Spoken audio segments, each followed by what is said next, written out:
저희 어머님이 지금 80이 좀 넘으셨는데 며칠 전에 잠깐 이렇게 가족들 모였을 때 참 건강하세요. 하나님의 은혜로. 그래서 어머님은 항상 자신 있게 말씀하신 것은 나는 운동 안 해도 건강 체질이다. 그래서 정말 어머니께서 지금 80이 넘도록 큰 병치를 하신 적이 없으세요. 그러다가 몇 년 전에 아버님과 한국에 나가셨다가 이렇게 넘어지셨어요. 그러시면서 좀 다치시고 그런 다음에 다시 미국으로 돌아오셔서는 운동을 시작하셨습니다. 그래서 지금 한 3년 정도 된 것 같아요. 일주일에 6일 하루도 빼놓지 않고 지금 이제 루스웰 아일랜드라는 지역에 사시는데 같이 아파트에 계시는 노인분들하고 할머니들과 함께 매일 1시간 이상을 걸으세요. 그러니까 이제 3년 동안 꾸준히 하셨으니까 아주 좋아하셨죠. 근데 한 가지 이제 변하지 않는 어머님이 이제 건강을 많이 좋아하셨는데 살이 안 빠진대요. 그래서 어머님이 고민거리가 이제 80이 넘으셨으니까 배에 나온 뱃살이 잘 안 빠지잖아요. 그래서 어머니 운동하셔야 됩니다. 근데 살 빼기 위해서는 뭘 해야 되죠? 먹는 거 줄여야 돼요. 뭐 다른 초이스가 없어요. 그죠? 살을 빼고는 싶은데 운동을 1시간 이상 꾸준히 하시는데 잡수시는 양이 그 이상 드시면은 1시간 동안 칼로리를 뺀 것보다 더 드시면은 전혀 빠질 수가 없죠. 그래서 사람이 건강을 유지하기 위해서도 균형 잡힌 삶을 살아야 되죠.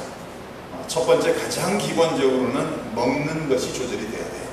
첫째, 건강식을 먹어야 되고 먹는 양을 조절해야 되죠. 두 번째로는 운동을 해야 돼요. 꾸준히 하루도 빼놓지 않고 운동을 해야 되고, 세 번째는 쉬어야 될 때 쉬어야 된다는 말씀입니다. 제가 학교 있을 때 교수님 중에 한 분이 큐바 분이셨는데 이분이 강의를 하시면서 우스갯소리로 이런 소리를 하신 적이 있어요. 나는 운동을 절대 안 한다. 그 당시 한 60 좀 안 되셨는데 그러면서 그분의 이론은 무엇이었는가 하면은 운동을 하루에 평균 1시간을 한다 하면은 한평생 살아가면서 운동 1시간을 다 모아보니까 몇 년이 되더라는 거예요. 그러니까 자기는 운동 안 하고 몇 년 일찍 죽는다 할지라도 똑같이 살았다는 거예요. 그래서 그런 이론을 얘기하시면서 자기는 절대 운동 안 한다 하시다가 몇 년 전에 들린 소문은 정신병이 걸리셨다 이런 얘기를 들었어요. 얼마나 마음이 아픈 얘기예요. 이제 한 70이 좀 되신 것 같은데 우리의 삶 속에서는 항상 모든 것에 밸런스가 필요합니다. 균형을 잡을 수 있어야 돼요. 오늘 저희가 읽은 본문 말씀 속에서는 한쪽으로 다른 쪽으로 치우쳐 있는 사람들을 방지하기 위한 교훈의 말씀이 기록이 되어 있습니다. 이 갈라디아 전체 속에서 유대 율법주의자들이 끊임없이 강조한 것이 구원의 조건으로 구원을 받기 위해서 할례를 받아야 되고 더 나아가서 모세율법을 지켜야 된다라고 가르쳤습니다. 다시 말해서 하나님이 주신 율법을 구원의 조건으로 만들므로써 완전히 다시 율법의 쇠사슬에 얽매이게 하는 그런 일을 유대 율법주의자들이 했습니다. 오늘 말씀 속에서는 예수님께서 주신 자유를 가지고서 내 마음대로 자기의 욕구를 채우는데 사용하는 사람들을 향해서 그래서도 안 된다라고 말하고 있습니다. 인생을 살아가다 보면은 이렇게 한쪽으로 치우쳐 극치로 한쪽으로 치우쳐 달려가다 보면은 항상 중심을 잃어버리는 것을 볼 수가 있습니다. 우리는 날마다 하나님의 말씀을 통해서 하나님 앞에서 진리 앞에서 중심을 잡고 진리 앞에서 진리 안에 뿌리를 내리고 하나님 앞에서 살아가야 된다는 말씀입니다. 오늘 말씀 13절 보면 이런 말씀이 나와 있죠. 형제들아 너희가 자유를 위하여 부르심을 입었다. 예수 그리스도의 십자가의 죽으심을 통해서, 희생을 통해서, 예수 그리스도의 부활하심을 통해서, 예수님의 십자가에 흘리신 피로 말미암아 아무 조건 없이, 아무 자격 없이 하나님께서 자유를 주셨다는 거예요. 죄로부터 자유를 주시고 우리의 노력을 통한 구원의 그 모든 것으로부터 자유를 주셨다라고 성경은 말하고 있습니다. 그러나 예수님께서, 하나님께서 우리에게 주신 그 자유를 가지고서 죄를 짓는데 사용하지 말라라고 말씀하고 있습니다. 하나님이 주신 자유로 죄를 짓는데, 너희가 자유를 위해 부르심을 입었다. 그러나 그 자유로 육체의 기회를 삼지 말라. Do not use your freedom to indulge the sinful nature.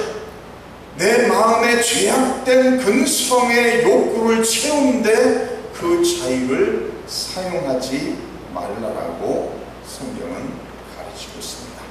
그래서 지난주에 저희가 5장 1절을 보면서 말씀드렸던 것처럼 우리의 자유는 내 마음대로 죄를 지을 수 있는 자유가 아니라 죄를 안 지을 수 있는 자유가 말씀드렸죠.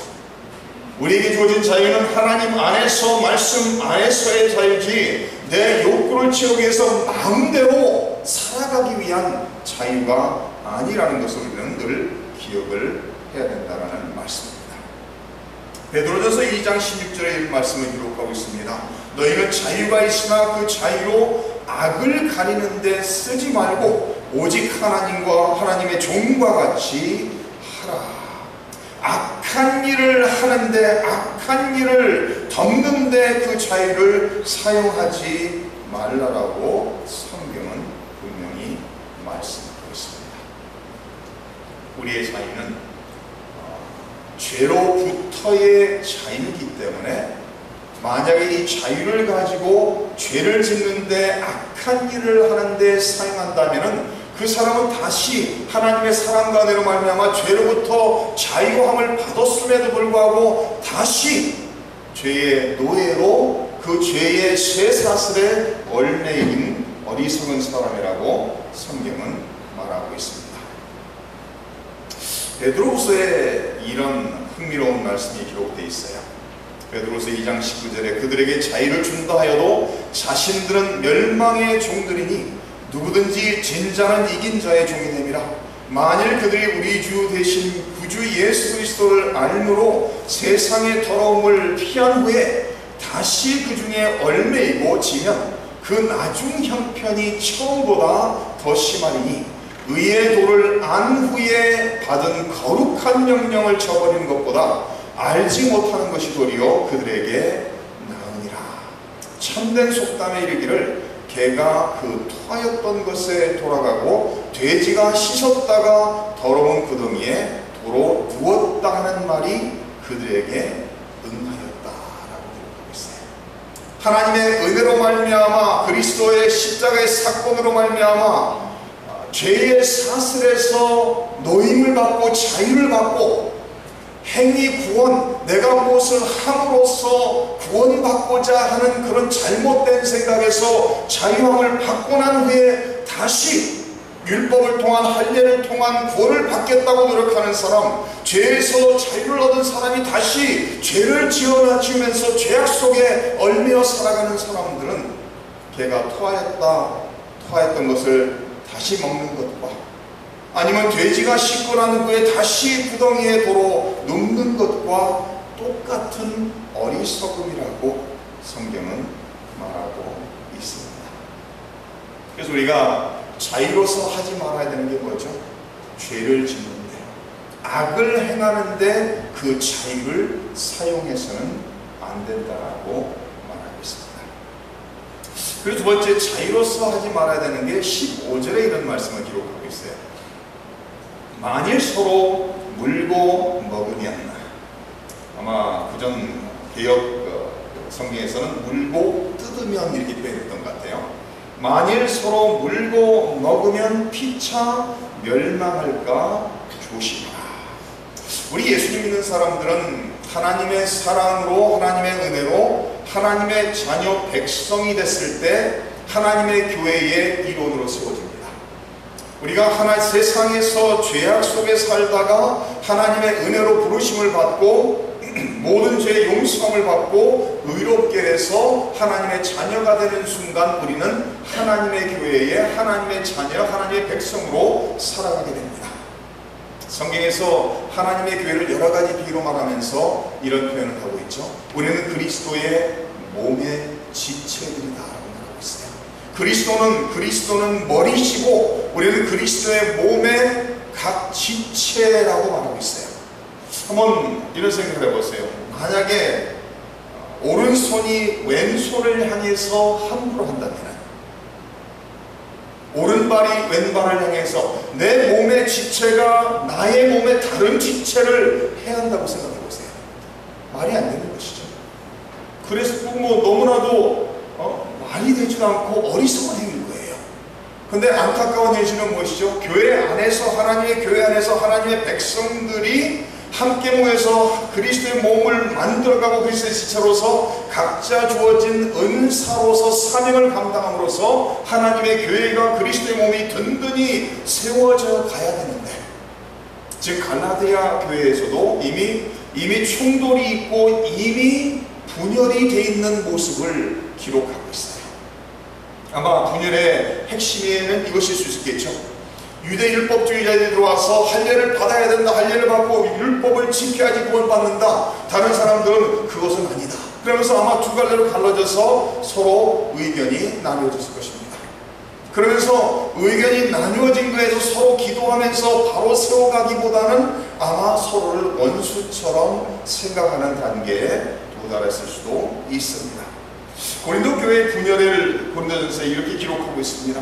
형제들아, 내가 우리 주 예수 그리스도의 이름으로 너희를 권하노니 모두가 같은 말을 하고 너희 가운데 분쟁이 없이 같은 마음과 같은 뜻으로 온전히 합하라. 내 형제들아, 근로의 집 편으로 너희에 대한 말이 내게 들리니 곧 너희 가운데 분쟁이 있다는 것이라. 내가 이것을 말하거니와 너희가 각각 이르되 나는 바울에게, 나는 아볼로에게, 나는 베드로에게, 나는 그리스도에게 속한 자라 한다는 것이니, 고린도 교회에도 이미 네파로서 분열이 되었다라는 말씀입니다. 그리스도께서 어찌 나뉘었느냐? 바울이 너희를 위하여 십자가에 못 박혔으며 바울의 이름으로 너희가 세례를 받았느냐? 고린도 교회도 이미 파별 싸움이 시작이 되었고 이미 네파로 나누어져서 서로 간에 나는 아볼로파다, 나는 바울파다, 나는 베드로파다, 나는 그리스도파다 하면서 서로를 미워하며 내가 따르는 그 사람을 더 높이고 있는 사람 중심적인 모습을 기록하고 있습니다. 아마 갈라디아 교회도 이미 분열이 일어나고 이미 사람들의 많이 나뉘어진 그런 상태인 것 같아요. 제가 이렇게 목회를 하면서 저희 교단에 노회에 소속이 되어 있습니다. 뉴욕 선호에 제가 한옥권 회원으로서, 목사는 교회 회원이 아니라 노회 회원이거든요. 그래서 1년에 2번씩 노회가 모임을 갖습니다. 그리고 저희 교단 안에 있는 영어권 목사님들을 위해서 영어권 목회를 하시는 분들을 모아서 영어 노회가 또 있습니다. 그래서 저는 이제 양쪽 노회에 다 가입이 돼서 1년에 한어권 노회 2번, 영어권 노회를 2번을 참석을 해요. 근데 노회를 지금 10여 년을 참석을 하면서 느끼는 점들이 있어요. 한어권 노회에서 노회를 하면, 노회는 교회에 있는 많은 일들을 가지고 노회에서 결정하는 기관이죠. 그러면 어떤 그 주제나 문제가 생겨서 그것을 노회에 속상해서 토론을 합니다. 그러면 제가 10여 년을 이 한어권 노회를 가면서 느끼는 것은, 토론을 하면서 어느 주제를 가지고 토론하면서 나와 의견이 다른 사람이 있을 수 있어요. 그렇죠? 부부지간에도 같이 살면서 의견이 다를 수가 있잖아요. 그러니까 의견이 다르다는 것이 나쁜 것이 아니거든요. 각자 다양한 생각을 가지고서 최고 좋은 결정을 내리기 위해서 토론하는 거거든요. 그런데 이제 한어권노에서는 어느 주제를 가지고 토론을 하다가 의견이 나누어져요. 그래서 두 의견이 생길 수도 수도 있고 세계에 생길 수 있는데, 의견을 가지고서 서로 이렇게 된다라고 이야기를 하다가 어디로 번져나가는가 하면은 한옥권 목사님, 다 목사님들이죠. 목사님들과 이제 장로님들 보시는데 감정 싸움으로 번져가요. 저도 한국 사람이지만 한 가지 참 이해 못하는 것 중에 하나가, 싸움을 막 하다가 무슨 의견이 나뉘어져서 막 열심히 서로 얘기를 하다가 완전 화를 내게 되고, 그러면서 이런 말 하는 사람들이 있어요. 너 나이 몇 살이야? 아니, 너무 황당해요, 저는요. 아니, 지금 어느 내용을 가지고 이야기하다가 의견이 달라서 얘기를 쭉 하다가 좀 열을 받고, 그러다가 나 어디로 가요? 너 나이, 그게 무슨 상관이에요? 항상 자기가 나이가 많다라고 생각하는 사람들이 그렇게 얘기를 하죠. 노예에서도 그런 면이 있어요. 막 열심히 얘기하다가 화를 내기 시작하면은 지금 토론하고 있던 주제는 온데간데 없어지고 감정 싸움이 되는 거예요. 아니, 네가 나보다 어린데, 네가 나보다 목사 안수 받은 지가 얼마 안 됐는데 내가 말하는 걸 따라야 돼. 이런 식이에요. 근데 이제 영어권 노예를 가보면요, 제 친한 친구들이 여러 명 있으니까 어느 내용을 가지고 어느 교회 문제나 이런 걸 가지고 토론하기 시작하면은 열심히 이야기합니다. 자기의 의견을 이야기하면서 이것이 올바른 방법이다 열심히 이야기를 하다가 결국은 투표를 하죠. 그래서 투표를 해서 가결이 되면은 딱 끝나요, 그게. 그러니까 이 세들은 막 이야기를 하다, 문제를 다루고 이야기하다 그것이 감정으로 넘어가지 않더라는 거예요. 그 딱 끝나고 나면 밥 먹으면서 편안하게 또 지내요. 근데 이 세들은 어느 문제를 가지고 토론하다가 나와 의견이 다르면은 얼굴이 시뻘겋게서 쳐다보는 거예요, 이제는. 그러니까 나와 다르면은 적이 돼버리는 거예요. 그나마 생각해 보세요. 그리스도의 몸의 지체, 우리 성도님들이 몸을 봤을 때 지체가 다 똑같은 게 아니잖아요. 똑같을 수도 없잖아요. 지체가 해야 되는 일이 똑같을 수도 없고 주어진 은사가 똑같을 수도 없습니다. 다시 말해서 다 다른 사람들이 모여서 그리스도의 몸을 세우고 그리스도의 몸을 만들어가고 있다는 거예요. 그러면 다르다라는 것이 나쁜 것이 아니라 다름을 통해서 우리가 서로 깎이고 배워나간다는 것이거든요. 근데 교회 안에서도 끊임없이 문제가 일어나는 것은 자기의 교만으로 인해서 자기 주장을 내세우다가 자아가 너무 살아서 끊임없이 이야기를 하다가 의견 차이가 나고 문제가 되고 결국 감정 싸움이 돼서 나와 다른 사람들은 나의 적이라고 생각합니다. 그래서 저도 한국 사람이지만 한국 사람들이 처음 만나서 대화를 나누면서 던지는 질문들 제가 안 좋아해요. 미국 사람들 만나면 절대 그런 질문 안 던져요. 그러니까 외국 사람들을 만나면 흑인이건 백인이건 히스패닉이건 상관없이, 나이와 상관없이 만나서 이야기하다 보면 누구든지 친구가 될 수 있어요. 근데 한국 사람들은 딱 만나서 던지는 질문이 뭐죠? 꼭 이런 몇 가지 질문이 나와요. 학교 출신이 어딥니까? 고향이 어딥니까? 그 다음에 또 어떤 요새는 P형이 뭡니까? 이딴 질문도 나오더라고요. 저는 이해가 안 돼요. 아니, 고향이 어디면 so what? 그렇잖아요. 학교 출신이 어디면 so what? 아니, 당신이 나보다 좋은 학교에 나왔다면은 내가 나쁜 학교 나왔으므로 나를 무시하겠다는 건가? 던지는 질문의 의도성이 저는 의심이 가요. 그러니까 한국 사람들은 사람을 만나서 접근할 때 나와 비슷한 면이 있으면은 친구가 되고 나와 다르면은 거리감을 주는 것을 저는 이해가 안 돼요. 교회 안에서도 그런 식으로 되면 되죠. 우리는 그리스도 안에서 그리스도의 흘리신 피로 말미암아 우리 모두가 다 그리스도의 제자들이 됐고 하나님의 자녀들이 됐습니다. 하나님의 자녀들이라면 우리가 서로 다른 것을 가지고 싸우는 자들이 아니라 서로 품을 줄 아는, 제가 존경하는 목사님 한 분이 계세요. 몇 달 전에 만나서 이렇게 교제를 하는데 이런 말씀을 하시더라고요. 얼마 안 있으면 은퇴를 하신대요. 은퇴를 하시는데 조기 은퇴라고 하죠. 저희 교단에서 70세까지 보통 목회를 하시는데 이번에 65세를 은퇴를 하시기로 했다. 그러면서 은퇴하고 난 후에 자기는 깨끗이 또 떠난다는 거예요. 꽤나 큰 교회에서 목회를 오래 하신 분인데 국외에서 원로 목사님으로 추대받고 남은 인생 편하게 사시면 안 됩니까? 그랬더니 그러고 싶지 않다는 거예요. 그러면서 자기는 그분들 지역 자체를 떠나서 후임자 목사님, 전 목사님 오셔서 자기 마음껏 소신껏 열심히 사회 감당할 수 있기 위해서 완전히 피하겠다고 얘기하더라고요. 그러면서 덧붙여 이런 말씀을 하세요. 자기가 자기 교회에서 10여 년 동안 부목사로 데리고 있던 목사님도 자기랑 같이 데려간대요. 그러면서 그 목사님으로서 인해서 참 여러 가지 어려움들이 많았다고 합니다. 그런데도 그 목사님께서 그 목사님을 밀어내지 않고 많은 성도들이 저 목사님 그냥 사례만 받고 하는 것도 없는 것 같은데 하면서 불평불만이 참 많았대요. 그럼에도 불구하고 그 목사님이 끝까지 품고하셨습니다. 그러다 당시 은퇴를 하시면서 같이 은퇴를 하면서 이런 얘기를 하시더라고요. 내가 성도님들이 그 목사님에 대해서 불평불만을 늘어났기에 그분을 내가 밀어낸다면 그분이 어디 가서 지낼 수 있겠느냐. 아무도 원치 않지만은 그러기에 내가 더 품었다. 이런 표현을 하시더라고요.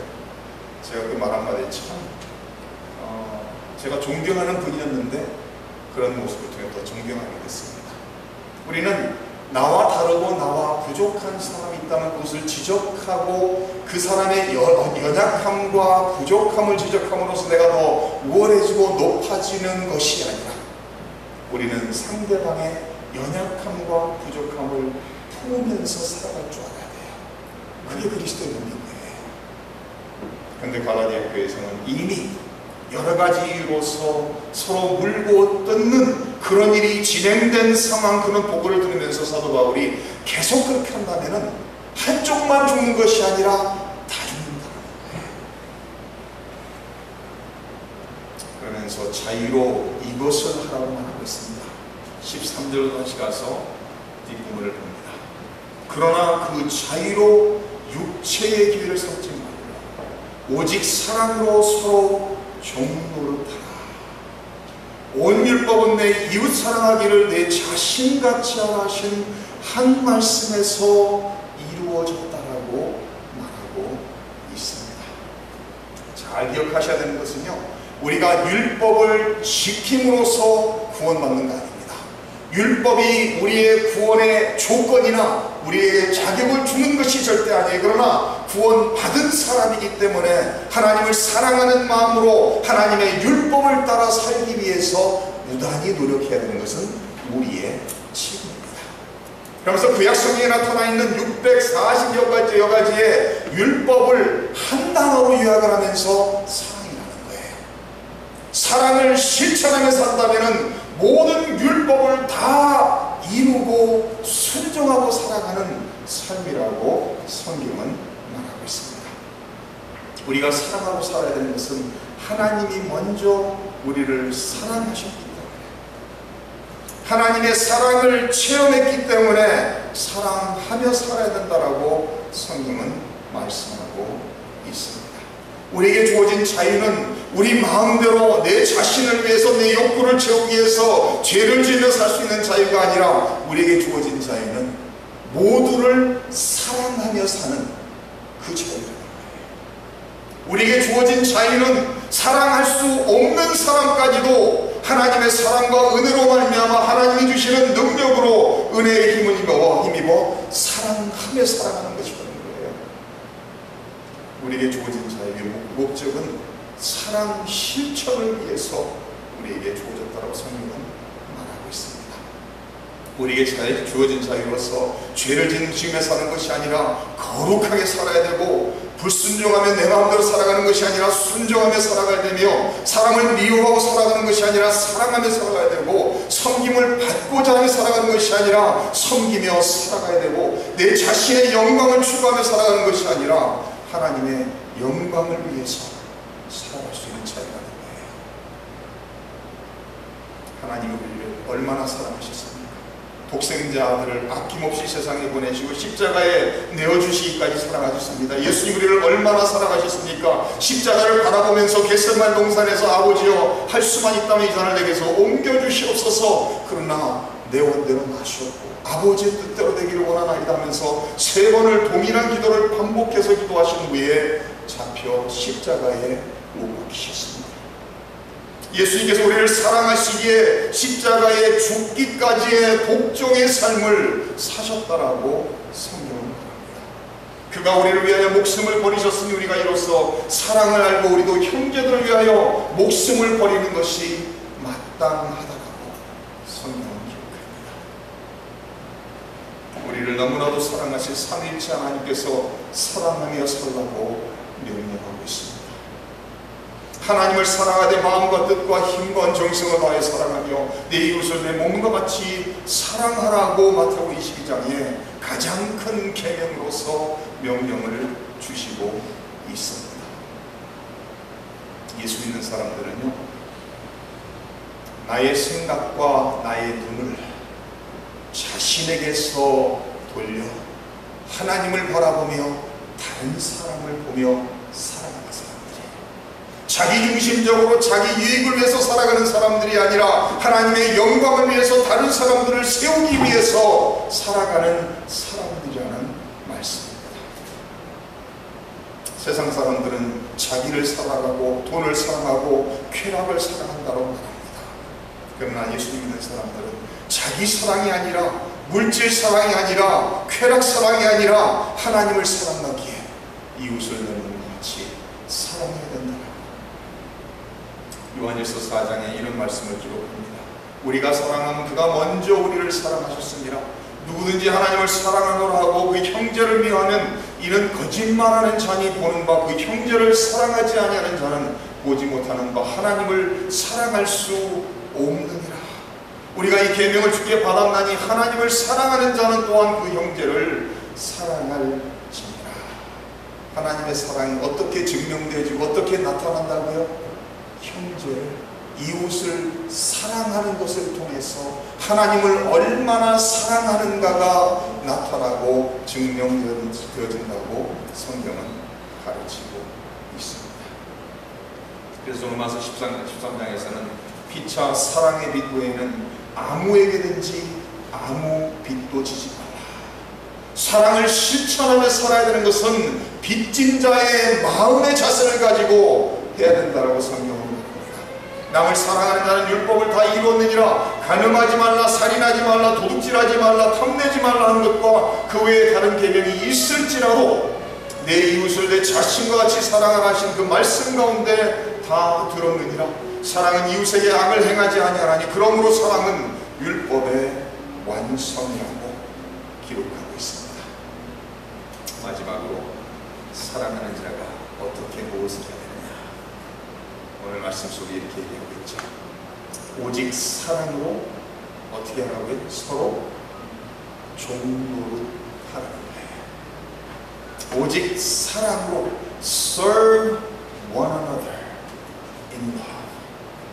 사랑함으로 서로 섬기며 종으로서 낮은 자리에서 섬기며 살아야 된다고 성경은 말하고 있습니다. 한 군데만 찾고 말씀을 마칩니다. 요한복음 13장 말씀입니다.